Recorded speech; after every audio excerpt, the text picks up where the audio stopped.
Alright, this is Avengers, Invaders 2, that mini-series by Alec Rose, that Alec Rose did very little towards, but gets top credit. The cover is a bit of a shame. It's basically a Captain America cover. That is the problem. It is a Captain America poster cover that you could slap on any issue of Captain America. This is a decent issue too. The big story idea is that the 5 core members of the wartime superhero team, the Invaders, they have been brought forward in time. So as a random soldier boy, it was with them, but he isn't important yet. And this one gives us the title fight, Avengers versus Invaders. And our Avengers team are the Michael Bryan Benson Mighty Avengers. And I have a theory about that team that I will get into.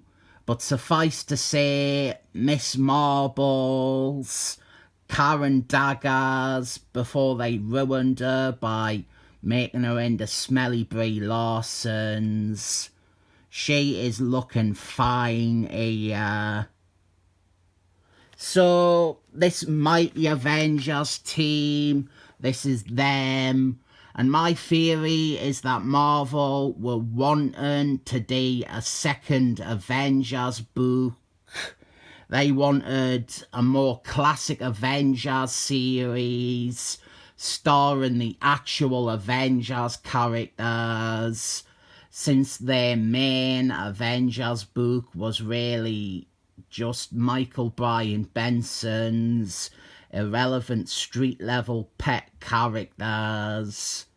I reckon Benson learned of this desire and put himself forward as the writer for it because he didn't want any actual competition. You didn't have to look far to find Benson saying that he hates off these characters. He thinks Wonder Man is a stupid hanger-on. He thinks Wasps is one of Marvel's worst female characters. And so he started writing this team, and he wrote them all pretty horrifically. And it was so clearly out of greed and spite. The book was going to happen either way, and he just made it so that he came out of it as the main Avengers writer.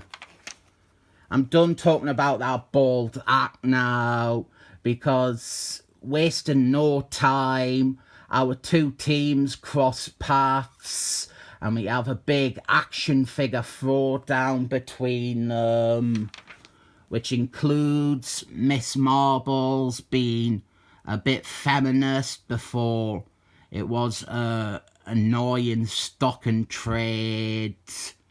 Our original Human Fire versus Wonder Man.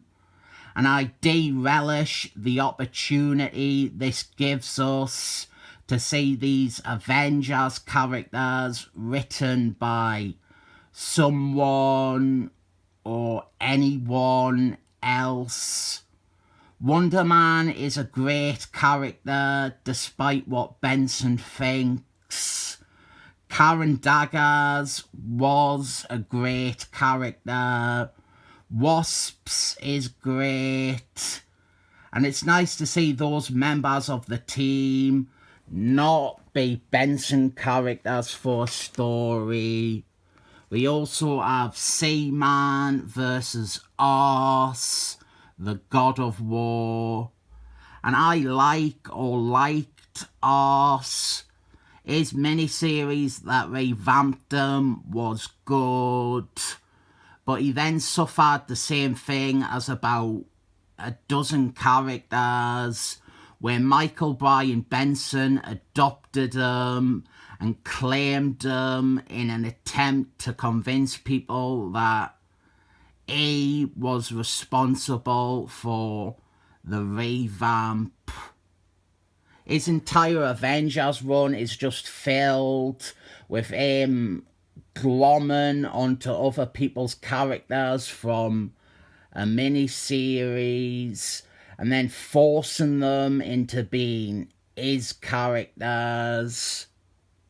I hate us as an Avenger, but I would have loved to see more of this fight with Seaman.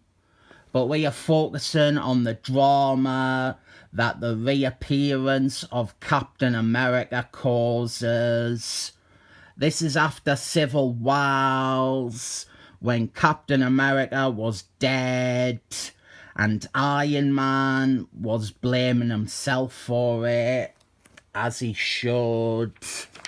And as a Captain America fanboy and an Iron Man hater, a page like this is great to see.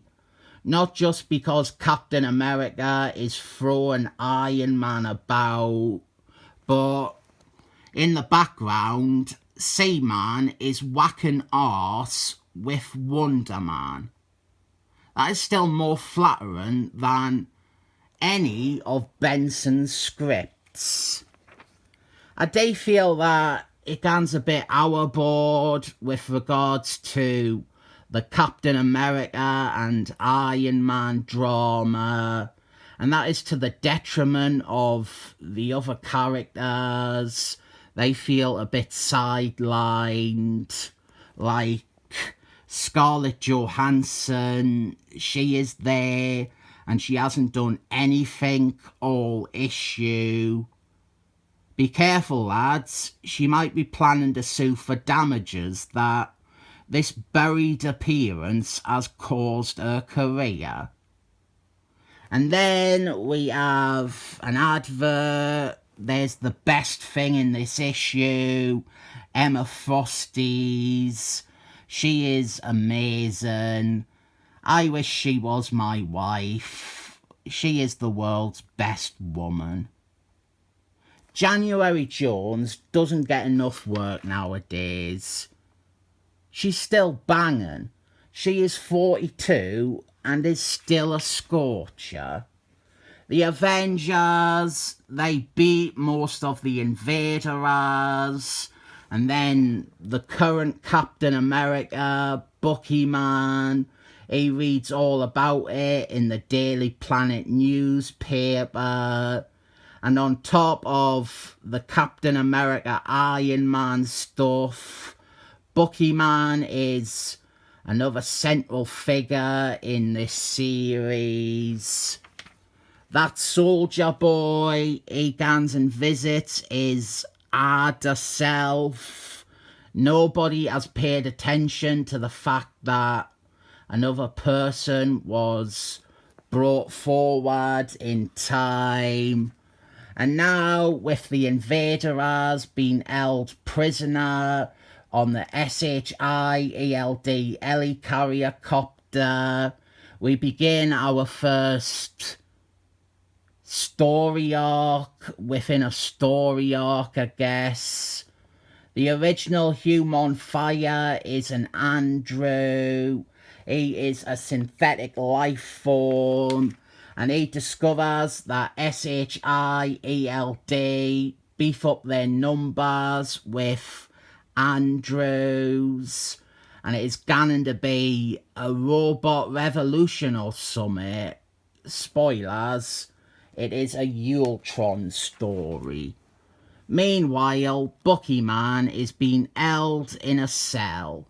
And then he escapes because this is post-Winter Soldier retcon Bucky Man, who can do pretty much anything. And the ending teaser is we have some more Avengers. It's Benson's main team of Avengers, with the only true Avenger of the lot being Hawkeye, who has been rebooted as a ninja. That is issue 2. I like it, but it's flawed. It has a lot of reminders of Michael Bryan Benson's Avengers run. I think for the most part, you have a good fight sequence between the two teams. And that opening bit with Iron Man and Miss Marbles is actually pretty good. I should have focused a bit more on that. She is written well there. Wonder Man, he is written well too.